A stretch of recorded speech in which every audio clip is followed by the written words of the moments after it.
Hello friends, hi, welcome to Meena ஸ்வீட்டோ.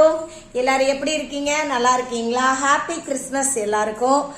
எனக்கு leave விட்ருக்காங்க, அதனால கொஞ்சம் வீட்டில் எல்லா வேலையும் முடிச்சுட்டு ரெஸ்ட் எடுக்கிறேன். அதாவது இந்த பதிவு எதுக்கு தெரியுமா?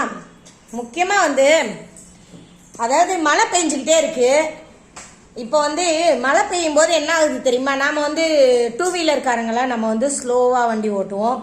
ஏன்னா லைட்டாக சறுக்கிருச்சுனாலே வண்டி ஸ்கிட் ஆயிடுச்சுன்னா சறுக்கிடும், அடுத்த வண்டி நம்ம மேலே ஏற்றிடும். அதுக்காக நம்ம பொறுமையாக தான் போகணும். பொறுமையாக தான் போங்கன்னு சொல்கிறேன், நான் தப்பாக சொல்லலை. ஆனால் இதில் ஒரு விஷயம் என்ன தெரியுமா? ஆட்டோக்காரங்களும் கண்டுக்க மாட்டாங்க, ஃபோர் வீலரும் கண்டுக்க மாட்டாங்க. இது எதனா ஏன்னு தெரியல. ஃபோர் வீலர் மனசாட்சியே இல்லாமல் ஆர்ன் அடிக்கிறாங்க. அதாவது பின்னாடியே ஆர்ன் அடிக்கிறாங்க நம்ம வழி விடலைன்னா. அப்படி அந்த மாதிரி பண்ணக்கூடாதுல்ல. கஷ்டப்பட்டு போய்கிட்டு இருக்காங்க.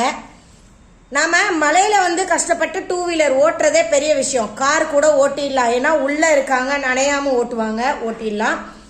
நம்ம அப்படி ஓட்ட முடியாதுல்ல. நாம் பொறுமையாக தான் ஓட்ட முடியும். இன்னொன்று, சைடில் பார்க்கணும், இந்த சைடு பார்க்கணும். யாருன்னா லைட்டாக இடிச்சிட்டாலே சறுக்கிடும் வண்டி, சரிங்களா?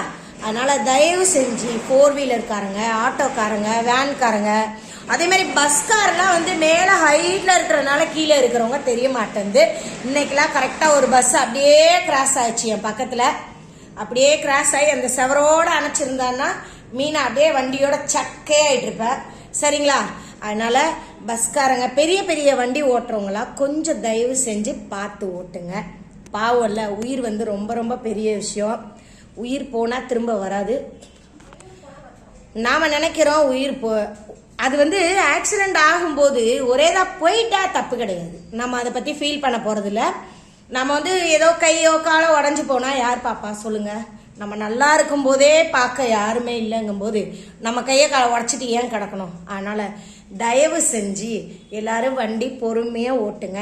பெரிய வண்டிக்காரங்கெல்லாம் சின்ன வண்டி டூ வீலர் ஓட்டுறவங்களுக்கு கொஞ்சம் வழி விடுங்க. அவங்க கொஞ்சம் ஓரமாக போகிற வரைக்கும் கொஞ்சம் வெயிட் பண்ணுங்க. நீங்கள் ஒரு 2 நிமிஷம் ஸ்லோவாக போகிறதுனால ஒன்றும் ஆக போகிறது இல்லைல்ல, ப்ளீஸ், சரிங்களா? ஓகே ஃப்ரெண்ட்ஸ், இந்த வீடியோவில் எதுனா தப்பாக பேசியிருந்தா என்னை மன்னிச்சுக்கோங்க. இது நிறைய வாட்டி இது போடணும்னு நினச்சேன், ஆனால் இன்றைக்கும் நான் மலையில் இதான் அனுபவித்தேன், அதனால தான் போட்டேன் இந்த பதிவை. தப்பாக இருந்தால் மன்னிச்சுக்கோங்க. திரும்ப அடுத்த வீடியோவில் பார்க்கலாம். பாய்.